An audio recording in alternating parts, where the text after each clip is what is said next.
지금 사순절 마지막 오늘 종료주일입니다. 이제 내일부터 시작을 해서 고난 주간이 시작되고 다음 주는 이제 부활절이 됩니다. 우리가 기도에 대한 말씀을 지금 묵상하고 있는데 오늘 기도의 제목을 우리 보는 것처럼 솔로몬의 기도가 무엇이 되게 해달라? 지금 나의 기도가 되게 해달라는 제목으로 말씀을 나누고자 합니다. 솔로몬에 대한 기도를 여러분들 들어가기 전에 열왕기상의 그 전체적인 걸 한번 여러분 보면 열왕기상은 전체적으로 1장에서 22장까지 있어요. 그리고 열왕기하는 25장까지 있는데 사실 상하가 한 권으로 봤었을 때 그 전체 상의 22장 중에서 딱 반 11장까지가 바로 솔로몬에 대한 이야기입니다. 그래서 그러고 난 다음에 이제 12장으로 이어져서 이제 분열 왕국이 이제 되게 되는 거잖아요. 분열하기 전 단계 솔로몬의 그 11장까지의 내용 중에 가장 중요한 것이 뭐냐면 솔로몬의 성전을 봉헌하는 그 기도, 성전 봉헌 기도가 굉장히 중요한 의미를 가지고 있습니다. 오늘 이 시간에 여러분과 같이 이 솔로몬의 성전을 봉헌할 때 기도하는 그 기도의 내용들을 통해서 함께 은혜를 나누고자 합니다. 여러분 솔로몬 성전을 한번 여러분 보실까요? 지금 솔로몬이 성전 기도를 드렸던 것이 어디냐면 번제단 보이죠? 번제단 쪽에서 기도하게 된 거예요, 배경이. 그래서 이 번제단에서 솔로몬이 기도하게 되는데 이 사이즈를 전체적으로 한번 보면 그 가로 길이가 27m예요. 그리고 세로 쪽에 이 폭이 한 9m 정도 되는 거예요. 높이는 13.7m입니다. 그러니까 여러분들이 어떻게 보시면 알 수 있냐면 이 솔로몬의 성전은 국제 규격 수영장보다 좀 더 커요. 그러니까 굉장히 크지는 않죠. 또 그렇게 크지는 않아요. 그래서 이 솔로몬의 이 성전을 보고 우리가 관심 있게 봐야 될 것은 이 솔로몬 성전으로 오기 전 단계가 바로 뭐냐면 자, 본문을 좀 보겠습니다. 본문에서 솔로몬의 성전 본문에서 우리가 시작하고 있는 8장 22절 말씀에서부터 제가 말씀을 전하겠습니다만은 이 솔로몬의 성전이 오기 전에 성막이라고 있었죠. 성막. 이 성막이 한 500년 정도 성막이 움직이기 시작하는 것이죠.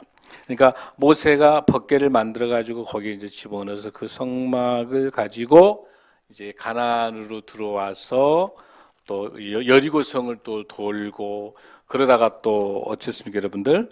실로에서 법궤를 그 홈리아 비느하스에 의해 가지고 법궤를 또 빼앗기잖아요, 블레셋에.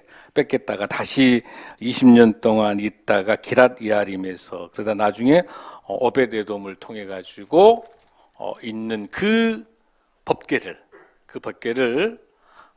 다윗 때 이제 다시 예루살렘으로 가지고 오게 되는 거죠. 그런데 이 솔로몬의 성전에는 쌍난 지팡이라든지 만나가 없고요. 여기에는 정확하게 하나님의 말씀 돌판만 들어가요.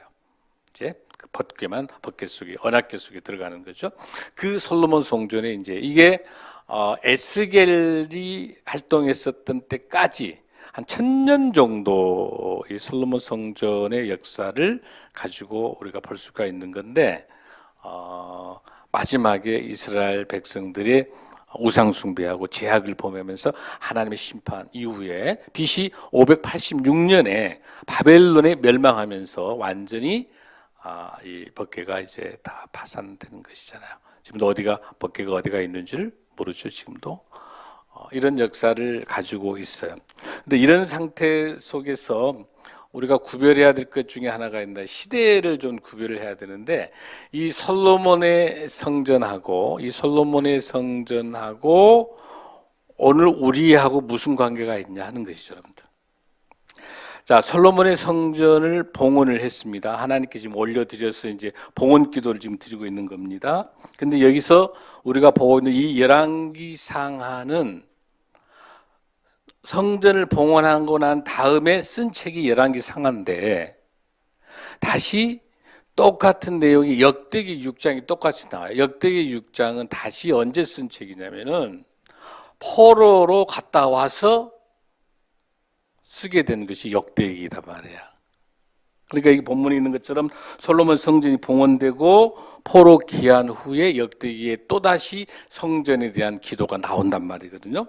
그 다음에 이게 이어져서 우리 신약 시대로 건너올 때 예수 그리스도의 메시아의 완성, 율법의 완성이 되는 예수님의 메시아의 오심, 즉 예수님의 탄생을 통해서 우리가 성전으로 완성되는 겁니다. 즉 언약의 성취가 예수 그리스도입니다. 우리가 지금 사순절을 보내고 이제 이번 주가 고난주가 아니고 이제 부활절이 있습니다만은 오직 예수 그리스도를 통해서 완성되는 것이다.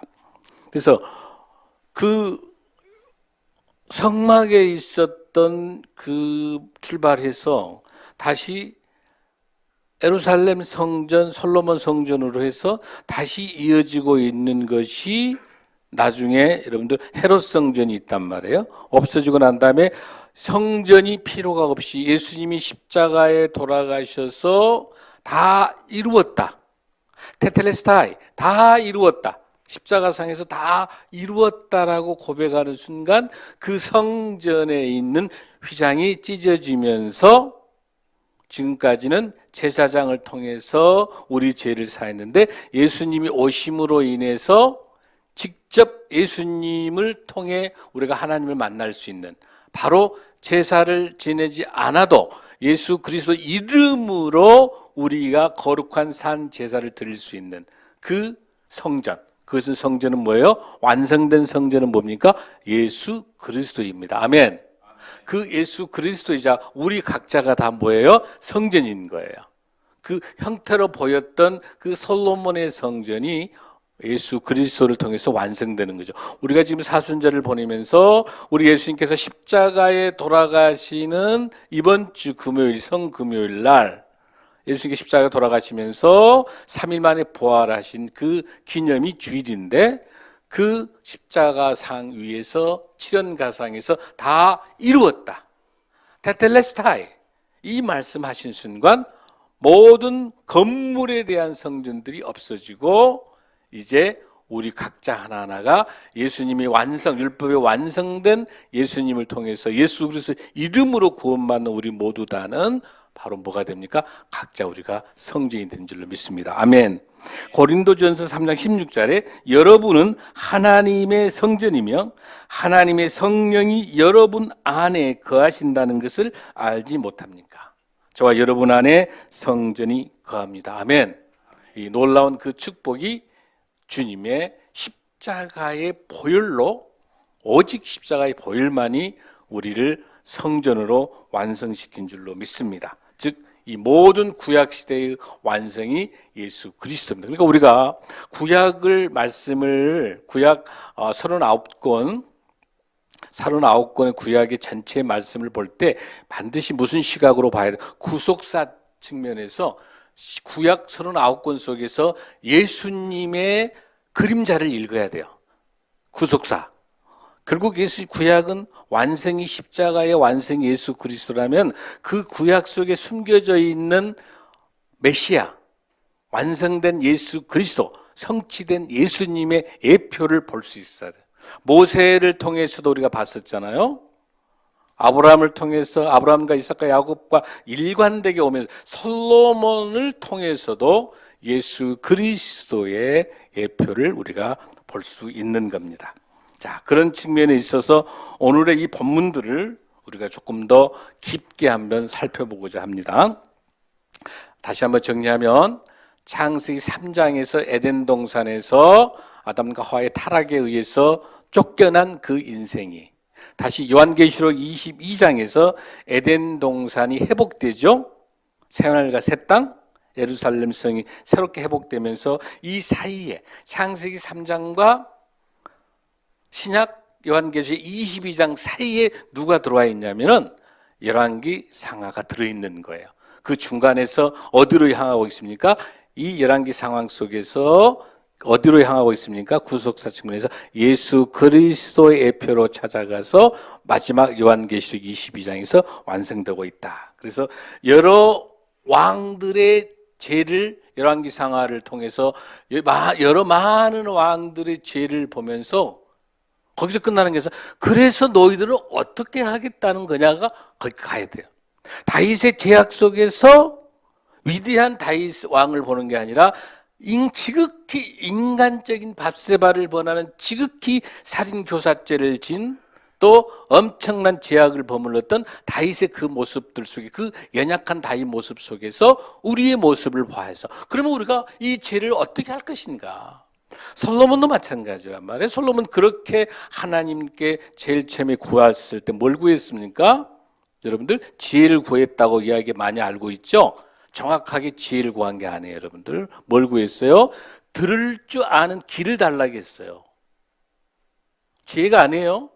들을 줄 아는 귀예요. 하나님의 말씀을 들을 줄 아는 귀를 달라고 하니까 지혜와 청명을 주시고 우리가 솔로몬이 원하지 않았던 부귀와 영광까지 주셨던 거거든요. 중요한 것은 하나님의 말씀을 들을 수 있는 들음의 그 귀가 어디에 일관되게 흐르고 있습니까? 예수 그리스도의 복음의 메시지로 흘러가고 있는 거예요. 그런 솔로몬마저도 나중에 1000명의 첩과 부인을 통해 가지고 1000개의 우상들이 들어. 여기서 말하는 1000개가 우리 숫자 1000이 아니라 어마어마하게 많은 첩과 정략 결혼해서 하나님의 손에 전쟁이 달려 있음에도 불구하고 이 전쟁을 이기기 위해서 정략 결혼했던 그 이집트부터 애굽부터 시작해서 그 딸들과 정략 결혼했던 거기 오면서 모든 여자들 안에 올 때마다 다 우상을 가지고 온 거죠. 그래서 우상 숭배하면서 마지막 분열 왕국까지 갈 수밖에 없는 그 솔로몬. 그곳에서 그 죄악을 지고 있는 인간의 그 모습에서 열왕기 상하를 통해서 열대 왕들의 그런 죄악들을 보고 하나님을 붙잡고 가다가 막판에 그 순간에 놓치면서 하나님을 놓쳤던 그 죄악을 저지르고 있는 열왕기 왕들의 모든 내용들 속에서 뭐냐는 거. 그 왕들의 이야기가 아니라 바로 그 이야기가 저와 여러분의 죄악으로 드러나는 것을 보고 우리가 어떻게 말씀을 회복할 수 있을 것인가 라고 하는 그 은혜의 시간이 되기 바랍니다. 아멘.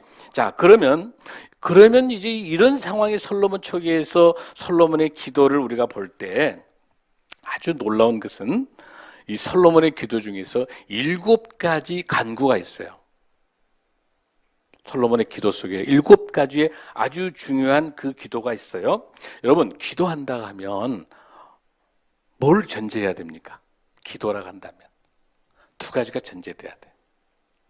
첫째는 이 기도에 대해서 이 기도하는 그 대상이 살아계신 하나님께서 살아계신다는 확신을 가져야 그 기도가 되는 거예요. 아멘. 여러분, 무당에게도 기도하죠? 부처에게도 기도하죠? 알라에게도 기도해요? 기도란 말 다 쓴단 말이에요. 근데 그들이 사용하고 있는 그 기도의 대상이 살아있느냐 없느냐는 하늘과 땅 차이지. 우리가 하는 기도는 뭐예요? 우리가 기도를 드리는 그 전제 속에 분명한 것은 하나님은 살아계시다. 아멘. 우리는 살아계신 하나님께 기도하는 거예요. 아멘. 그 다음에 2번째 전제를 꼭 기억해야 될 것은 뭐냐면 이 기도를 들으시고 이 기도에 응답하시는 전지전능하시는 하나님이다. 아멘. 그래서 우리가 오늘 성령 충만한 가운데 기도하려고 할 때 왜 그 기도가 가능하냐면 성령님이 그 기도에 힘을 주신다면 성령이 역사하신다면 그 기도 속에는 반드시 살아계신 하나님께 드리는 기도고 그 기도는 반드시 하나님의 방법과 하나님의 시간표 속에 응답하신다는 거예요. 아멘. 그 확실한 전제가 있어야 기도가 되는 거잖아요.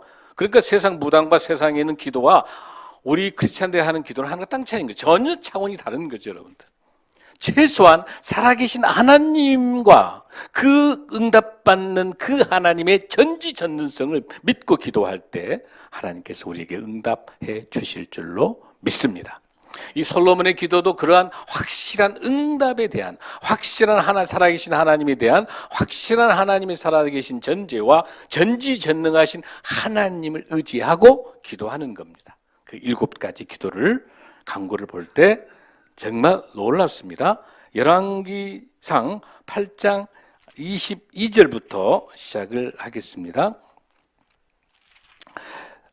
32절부터 31절에서부터 보겠습니다. 우리 한번 읽습니다. 31절 시작. 만일 어떤 사람이 그 이웃에게 범죄함으로 맹세시킴을 받고 그가 와서 이 성전에 있는 주의 제단 앞에서 맹세하거든 주는 하늘에서 들으시고 행하시되 주의 종도를 심판하사 악한 자의 죄를 정하여 그 행위대로 그 머리에 돌리시고 의로운 자를 의롭다 하사 그의 의로운 바대로 갚으시소이다. 아멘. 가장 중요한 것은 먼저 맹세 기도합니다. 하나님께 맹세하는 기도입니다. 하나님의 공의로운 심판으로 반드시 심판하시겠다고 하는 그 맹세를 먼저 첫 번째 간구로 드리고 있습니다. 두 번째는요, 33절과 34절에서 나타나고 있는 건 뭐냐면 죄를 고백할 때 반드시 하나님께서 우리가 죄를 고백하게 되면 전쟁에서 반드시 우리를 회복시켜 주신다. 그런 확신을 가지고 기도하고 있는 것입니다. 자, 두 번째 고백은 전쟁의 회복인데 만일 주의 백성 이스라엘이 주께 범죄하여 적국 앞에 패하게 되므로 주께로 돌아와서 주의 이름을 인정하고 이 성전에서 주께 기도하며 간구하거든 34절 시작. 주는 하늘에서 들으시고 주의 백성 이스라엘의 죄를 사하시고 그들의 조상들에게 주신 땅으로 돌아오게 하옵소서. 아멘. 전쟁을 통해 하나님께서 반드시 회복시키신다는 확신을, 그 전쟁은 뭡니까? 죄를 자복하고 회개할 때예요. 그 다음에 세 번째 간구는요, 죄를 고백하고 회개하게 될 때 그 가뭄에서 구원해 주신다. 35절 36절입니다. 시작. 만일 그들이 주께 범죄함으로 말미암아 하늘이 닫히고 비가 없어서 주께 벌을 받을 때 이곳을 향하여 기도하며 주의 이름을 찬양하고 그들의 죄에서 떠나거든 36절 시작. 주는 하늘에서 들으사 주의 종들과 주의 백성 이스라엘의 죄를 사하시고 그들이 마땅히 행할 선한 길을 가르쳐 주시오며 주의 백성의 기업으로 주신 주의 땅에 뭘 내리시옵소서? 비를 내려 주옵소서. 아멘. 지금 우리 땅 남도 쪽 포함해서 지금 굉장히 80년이 넘는 가뭄이에요. 바짝바짝 말라. 지금 주님께 우리가 간절히 기도하면서 우리의 죄를 고백하면 하나님께서 반드시 가뭄을 극복해 주시는 구원의 역사가 있을 줄로 믿습니다. 그래서 옛날에는 가뭄이 들고 천재지변 되면은 왕의 부덕함을 알고 왕이 무릎 꿇고 회개했었어요. 가뭄이 들고 국가가 지금 위기 속에 있어요. 그러면 그 나라의 왕은 주님 앞에 회개했었어요. 네 번째에 대한 중요한 간구가 있습니다. 네 번째 간구는 바로 37절에서 40절까지인데 죄를 고백하게 되면 수많은 재앙으로부터 구원해 주신다는 거. 여러분 보십시오. 전쟁과 가뭄과 재앙과 이 모든 문제 해결하는 방법은 어디가 있어요? 죄에 대한 고백, 죄에 대한 회개. 나의 죄를 고백하고 회개할 때 하나님께서 역사하실 줄로 믿습니다. 반드시 재앙에서 구원해 주십니다. 읽습니다. 37절 시작. 만일 이 땅에 기근이나 전염병이 있거나 시들거나 깐부기가 나거나 메뚜기가 황충이 나거나 국이 와서 성읍을 외워싸거나 무슨 재앙이나 무슨 질병이 있든지 막론하고 한 사람이나 혹 주의 온 백성 이스라엘이 다 각각 자기의 마음에 재앙을 깨닫고 이 성전을 향하여 손을 펴고 무슨 기도나 무슨 간구를 하거든 주는 계신 곳 하늘에서 들으시고 사하시며 각 사람의 마음을 아시오니 그들의 모든 행위대로 행하사 갚으시옵소서. 주만 홀로 사람의 마음을 다 아심이니이다. 그리하시면 그들이 주께서 우리 조상들에게 주신 땅에 사는 동안에 항상 주를 경외하리로다. 아멘. 죄를 고백하면 무엇을 해결하신다? 재앙에서 구원하신다. 아멘. 여러분, 지금 전염병 코로나 팬데믹 지금도 이어지고 있고 뿐만 아니라 또 새로운 변종들이 오고 이 사회가 수많은 병들과 전염병과 예측되지 못한 일들이 너무 많습니다. 너무 많아요. 이 모든 것들 다 무슨 문제입니까? 우리의 죄에 대한 문제야. 지금이나 똑같이 죄에 대한 문제. 이 죄에 대한 문제가, 이 죄는 대통령을 포함한 국가 지도자뿐만 아니라 한국교회 지도자뿐만 아니라 우리 모든 성도들에게, 하나님을 아는 모든 성도들이 주님 앞에 철저히 회개하고 주님 앞으로 돌아오지 않으면 이 엄청난 재앙과 기근과 이 수많은 어마어마한 이 힘든 이런 과정들을 겪을 수밖에 없는 거예요. 그러나 오늘 솔로몬의 기도처럼 뭐하게 되면 이런 모든 죄에 대해서 회개하고 주님으로부터 돌아오면 반드시 하나님께서 이러한 심판과 재앙과 기근과 이런 수많은 아픔들 속에서, 고난 속에서 회복해 주신다는 약속의 말씀을 믿으시기 바랍니다. 아멘. 이 7가지 간구 중에 가장 중요한 간구가 있습니다. 바로 5번째 간구인데 41절에서 43절까지 가장 중요한, 솔로몬의 기도 속에 가장 중요한 이 간구가 바로 이 5번째 간구예요. 뭐 지진, 전쟁 다 좋아요. 다 견뎌낼 수 있는 거예요. 그러나 더 중요한 문제가 뭐냐면 이 문제가 해결되지 않고는, 이 문제를 가지고 하나님 앞에 회복되지 않으면 하나님 나라, 제사장 나라, 복에 근원된 하나님의 말씀을 전할 수가 없는 거예요. 이 제약이 무시무시한 하나님 앞에 범죄하는 것이죠. 이 문제 해결이 바로 무슨 문제입니까? 바로 경건한 이방인들을 위한 기도입니다. 저와 여러분에게 복음의 메시지를 주시는 건 뭐냐면 우리만 잘 먹고 잘 살아서 천국 가라는 게 아닌 거예요. 지금 죽어가는 우리 이웃들에 있어서, 믿지 않는 사람들에 있어서 철저히 입술을 열어 복음을 전해야 되는, 복음을 전하는, 이방인들에게 복음을 전해야 되는 그 이들의 사명들이 똑같이 솔로몬에 있어서도 바로 이 이방인들에 대한 이 구원입니다. 41절 43절 시작. 또 주의 백성 이스라엘에 속하지 아니한 자 곧 주의 이름을 위하여 먼 지방에서 온 이방인이라도 주의 크신 이름과 주의 능한 손과 주의 펴신 팔의 소문을 듣고 와서 이 성전을 향하여 기도하거든 주는 계신 곳 하늘에서 들으시고 이방인이 주께 부르짖는 대로 이루사 땅의 만민이 주의 이름을 알고 주의 백성 이스라엘처럼 경외하게 하시오며 또 내가 건축한 이 성전을 주의 이름으로 일컫는 줄을 알게 하옵소서. 아멘. 먼 지방에 온 이방인이라도 주님의 펴신 팔의 소문을 듣고 와서 이 성전을 향하여 기도하거든 주는 계신 곳 하늘에서 들으시고 이방인의 주께 부르짖는 대로 이루사 만민이 주의 이름을 알고 주의 백성 이스라엘처럼 경외하게 하시오며 내가 건축한 이 성전을 주의 이름으로 일컫는 줄을 알게 하옵소서. 아멘. 아멘. 이방인을 향한, 그래서 예루살렘 성전에서부터, 성막 회막에는 없었지만 솔로몬의 성전에서부터는 성소와 지성소와 함께 바로 놋제단 옆에가 바로 뭐가 있습니까? 이방인의 뜰이 있게 된 거예요. 할렐루야. 하나님의 은혜가 아니면 저와 여러분은 영원히 복음을 받아들일 수 없는 거죠. 하나님께서 이방인의 뜰을 만드신 거예요.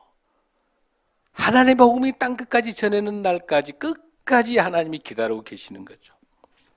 다시 6번째 간구에서는 강력한 전쟁에 대한 보살핌을 설명합니다.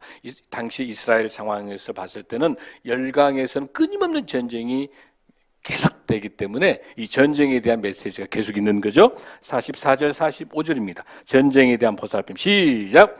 주의 백성이 그들의 적국과 더불어 싸우고자 하여 주께서 보내신 길로 나갈 때에 그들이 주께서 택하신 성읍과 내가 주의 이름을 위하여 건축한 성전이 있는 쪽을 향하여 여호와께 기도하거든 주는 하늘에서 그들의 기도와 간구를 들으시고 그들의 일을 돌아보옵소서. 전쟁에서 보살펴 달라고 하는가. 그러면서 마지막에 7번째 간구 중에 하이라이트를 설명하고 있는 것이 다시 죄를 고백하게 될 때 우리를 포로된 자에서 해방시키시는 거예요. 46절에서 51절까지 가장 깁니다. 이 하이라이트 속에서 나와 있는 것이 자, 죄를 고백할 때 포로된 자에서 해방입니다. 46절 시작.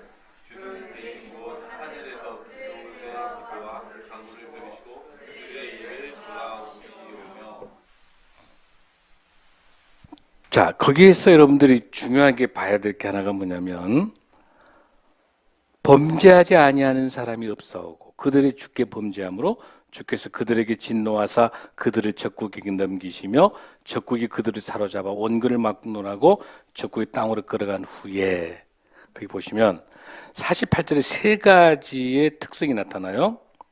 자기를 사로잡아간 적국의 땅에서 온 마음과 온 뜻으로 주께 돌아와서 주께서 그들의 조상들에게 주신 주신 땅, 또 주께서 택하신 성읍, 내가 주의 이름을 위하여 건축한 성전이 있는 쪽을 향하여 주께 기도하거든 주는 계신 곳 하늘에서 그들의 기도와 간구를 들으시고 그들의 일을 돌아보시며. 자, 아주 중요한 포인트를 봐야 될 게 뭐냐면은 솔로몬이 이 성전을 지었는데 이 성전에 하나님이 계십니까?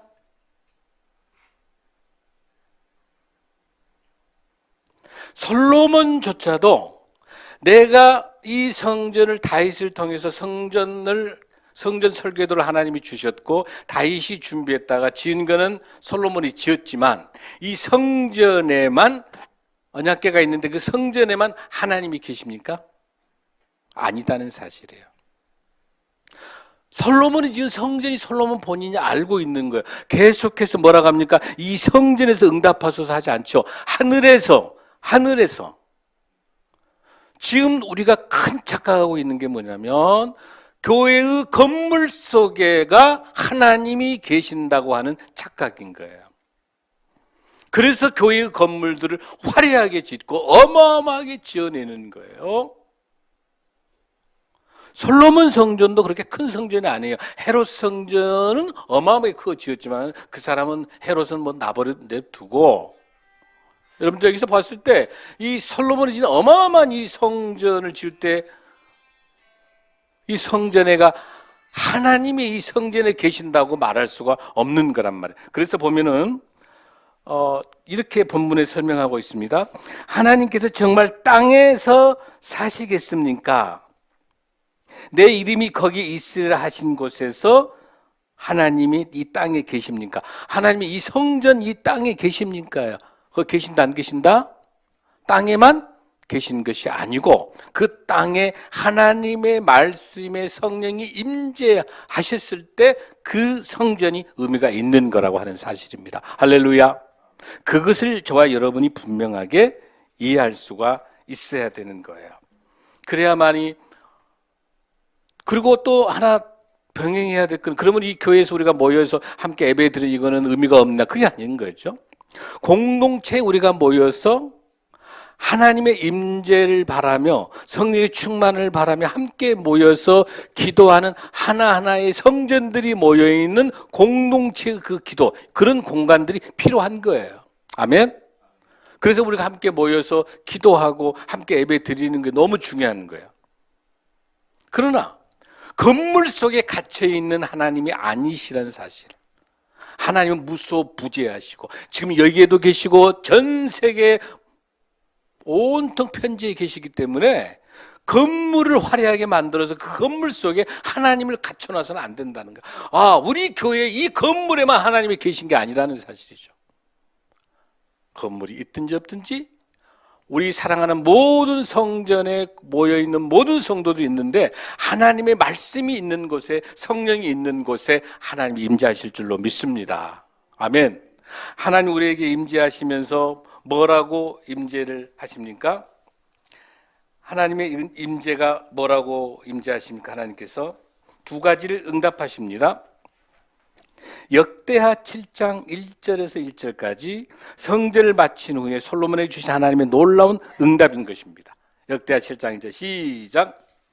솔로몬이 기도를 마침에 불이 하늘에서부터 내려와서 그 번제물과 제물들을 사르고 여호와의 영광이 그 성전에 가득하니 여호와의 영광이 여호와의 전에 가득함으로 제사장들이 여호와의 전으로 능히 들어가지 못하였고, 솔로몬의 기도를 마치니까 어디서 불이 하늘에서 내려오고, 이때 성령이 임재하는 거예요. 이때 성령이 임재하는 거예요. 그러면서 그 제사 지냈던 번제물과 제물들이 다 사르고 하나님 여호와의 영광이 이른다라고 하는 겁니다. 알렐루야. 두 번째 응답은 뭡니까? 열왕기상 9장 4절 5절입니다. 어떻게 솔로몬이 기도할 때 응답하신가 보겠습니다. 시작. 내가 만일 내 아버지 다윗이 행함같이 마음을 온전히 하고 바르게 하여 내 앞에서 행하며 내가 내게 명령한 대로 온갖 일에 순종하여 내 법도와 율례를 지키면 내가 내 아버지 다윗에게 말하기를 이스라엘의 왕에 오를 사람이 내게서 끊어지지 아니하리라 한 대로 이스라엘의 왕위를 영원히 견고하게 하려니와. 할렐루야. 이스라엘의 왕에 오를 사람이 내게서 끊어지지 아니하리라. 할렐루야. 그 모습 속에 뭐가 드러납니까? 예수 그리스도, 만왕의 왕 예수 그리스도의 탄생과 십자가의 부활까지 이 본문에 나타나고 있습니다. 할렐루야. 영원히 어떻게 하시겠다? 끊어지지 아니하리라 한 대로 내 이스라엘의 왕위를 어떻게 영원히 견고하게 하리라. 할렐루야. 할렐루야. 하나님께서 말씀하고 계십니다. 영원히 끊이지 않게 하겠다. 그 솔로몬의 기도 모습 보십시오. 이렇게 손을 앞으로 내민 것, 이걸 뭐라고 부릅니까? 따라합니다. 호모 오란스. 이게 호모 오란스예요. 뭐냐면 모든 인간은 하나님께 기도드리도록 창조됐다. 호모 오란스, 기도하는 인간입니다. 할렐루야. 이 솔로몬의 이 기도가, 호모 오란스의 이 기도가 놀랍게 어디에서 완성을 시키냐면 예수 그리스도께서 신약 시대로 왔을 때 마태복음 속에서 6장 9절 13절에서 주님이 가르쳐준 주기도문을 통해서 산상수훈 속에 딱 들어와 있어요. 그게. 그 다음에 누가복음 11장 2절 4절에서 나오는 그 주기도문은 뭡니까? 제자도의 삶을 설명하면서 누가복음 11장에 주기도문이 들어있는 거예요. 그 주님께 드렸던 기도의 완성이 어디서 완성되고 있어요? 주기도문에서 완성되고 있는 거. 그건 뭡니까? 산상수훈의 우리의 삶의 현장 속에서 제자로 살아가는 우리의 삶 속에서 그 기도가 삶이 되게 하여 주시고 삶의 예배자가 되게 되어야 한다고 하는 그 기도의 완성은 어디가 있다? 우리의 삶의 현장에 있는 줄로 믿습니다. 솔로몬의 기도가 우리의 기도가 될 줄로 믿습니다. 솔로몬의 기도가 우리 한국 교회의 기도가 되길 바랍니다. 아멘. 솔로몬의 기도가 예수 그리스도의 기도로서 내가 원하는 나의 욕망과 내가 원하는 것을 기도하는 게 아니라 하나님의 뜻이 땅에 이루어지도록 하나님의 뜻에 나의 생각과 나의 모든 것들을 맞춰내서 하나님의 시각에, 하나님의 관점에 하나님의 뜻이 어디가 있는지를 바라보며, 하나님, 내가 사업을 하더라도, 내가 뭘 하든지 간에, 내가 직장을 가더라도, 내가 공부를 하더라도, 뭘 하든지 간에 하나님의 뜻, 하나님의 영광과 하나님을 위해서 하나님의 놀라운 전 세계 열방을 향한 하나님의 복음의 뜻, 하나님의 귀한 그 사역을 위해서 나의 영성과 전문성을 잘 갖추어서 하나님의 영광에 쓰임받는 사업가가 되게 해달라고 기도하는 거. 아멘. 하나님의 영광을 위한 교육자가 해달라고 기도하는 것이고, 하나님의 영광을 위해서 하나님의 뜻에 합한 사람이 될 수 있는 다윗과 솔로몬과 같은 그런 모습을 보면서 우리의 기도의 초점이 어디에 맞춘다? 하나님의 뜻이 땅에 이루어지도록, 바로 그 기도하는 저와 여러분으로 승리하시길 바랍니다. 아멘. 마지막으로 52절, 54절, 53절 두 말씀 봉독하고 마칩니다. 자, 이제 마지막 간구하는 그 기도를 우리가 볼 수 있습니다. 52절 시작. 오나건대 주는 눈을 들어 종의 간구함과 주의 백성 이스라엘의 간구함을 보시고 주께 부르짖는 대로 들으시옵소서. 아멘. 이 열왕기상에 있는 이 말씀을 근거로 이 기도의 호모 오란스라고 하는 하나님을 향해서 기도했던 이 모습이 열왕기상하에 있는 이 솔로몬의 기도가 뭘 근거가 되냐면, 다니엘서 6장에 가가지고 다니엘이 성전을 향해서 세 번 기도했던 그 모델이 지금 이곳에서 다니엘이 기도했던 그 현장에 역사하시는 하나님을 바라보는 그 기도에 다니엘의 기도가 어디서 출발하게 된다? 바로 솔로몬의 이 기도에서 다니엘의 하루에 3번 기도가 등장하는 거예요. 할렐루야. 철저하게 모세 오경의 말씀에 레위기를 통해서 하나님 나라 제사장 나라를 위해서 복의 근원되기 위해서 하나님께 기도하는 모습이 바로 여기서 시작하고 있습니다. 마지막 절 53절 시작. 주 여호와여 주께서 우리 조상을 애굽에서 인도하여 내실 때에 주의 종 모세를 통하여 말씀하신 같이 주께서 세상 만민 가운데서 그들을 구별하여 주의 기업으로 삼으셨나이다. 할렐루야. 반드시 주님께서 하나님께서 출애굽 시키셨던 그 인도하여 내서 모세를 통해 말씀하신 모세 오경, 이 말씀을 철저하게, 그러니까 사무엘도 하나님의 말씀을 토대로 기도하고 있습니다. 아멘. 우리가 올바른 기도는 하나님의 말씀을 통해 말씀을 근거로 기도할 때 놀라운 응답받는 기도가 될 줄로 믿습니다. 나의 욕망, 내 생각만 기도하게 되면, 말씀을 근거로 하지 않으면 중언부언하게 돼서 뭐가 뭔지도 모르고 무당해하는 기도가 똑같은 거예요. 오늘 우리가 예배 후에 기도하겠습니다만은 철저히 하나님의 말씀을 근거로, 보세요. 솔로몬 하나님 모세에게 말씀하셨지 않습니까? 모세에게 주신 그 말씀을 근거로 기도하는 것, 그 놀라운 기도가 다시 한번 솔로몬이 이렇게 설명해요. 54절 한 번 더 봉독하고 마칩니다. 자, 솔로몬이 다시 한번 기도하게 됩니다. 시작. 솔로몬이 무릎을 꿇고 손을 펴서 하늘을 향하여 이 기도와 간구로 여호와께 아뢰기를 마치고 여호와의 제단 앞에 일어나 할렐루야 서서 큰 소리로 축복하며 이르되 할렐루야. 이렇게 놀라운 기도를 하게 응답할 때 하나님께서 본문에서 아까 어떻게 나왔었어요? 놀라운 불이 오시면서 하나님께서 임재를 통해 하나님이 응답하셨습니다. 오늘 사순절 기간 동안에 여러분들 특별히 고난 주간 동안에 우리 예수 그리스도의 표상, 영원히 끊이지 않는 이스라엘 왕, 만왕의 왕 예수 그리스도를 주시겠다고 약속하셨고, 그 주님이 오셨고, 오신 그 주님이 십자가에 돌아가셔서 우리 모든 죄를 사하여 주시는 이 고난 주간 부활 시간을 우리가 앞두고 있으면서 솔로몬의 기도가 저와 여러분의 기도를 통해서 승리하는 저와 여러분이 될 줄로 믿습니다. 다 함께 일어나시겠습니다.